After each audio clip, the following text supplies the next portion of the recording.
கர்த்தராகிய இயேசு கிறிஸ்துவின் இனிய நாமத்தில் உங்கள் அனைவருக்கு என் அன்பின் வாழ்த்துக்கள். தேவன் உங்களோடு கூட இருந்து உங்களை இன்றைக்கு ஆசீர்வதிப்பாராக. வேதம் சொல்கிறது, சங்கீதம் 34:14 தீமையை விட்டு விலகி நன்மை செய்து சமாதானத்தை தேடிக்கொள்ளுங்கள் என்று சொல்லி சங்கீதக்காரன் அங்கு சொல்கிறதை நாம் பார்க்கிறோம். இன்றைக்கு நம்முடைய வாழ்க்கையிலே நாம் சமாதானத்தை இழந்து அதை தேடிக்கொண்டு இருக்கிறோம். நாம் எங்கு சமாதானத்தை துளைத்தோம் என்று தெரியாமலே நம்முடைய வாழ்க்கை நகர்ந்து கொண்டு இருக்கிறதை பார்க்கிறோம்.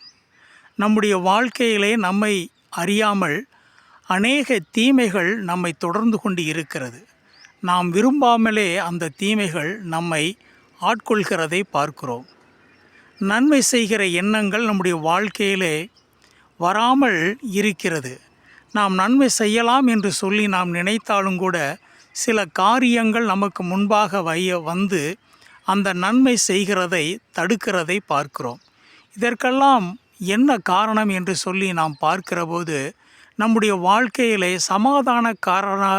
காரணராக இருக்கக்கூடிய ஆண்டவராகிய இயேசு கிறிஸ்துவை நாம் தேடுகிற போது நம்மால் நன்மை செய்ய முடியும், தீமையை விட்டு விலக முடியும். கர்த்தர் நமக்குள் ஒரு சமாதானத்தை தருகிற போது அவருடைய கற்பனைகளை எல்லாம் நாம் கைக்கொண்டு அவருக்கு முன்பாக உண்மை உள்ளவர்களாக வாழ முடியும்.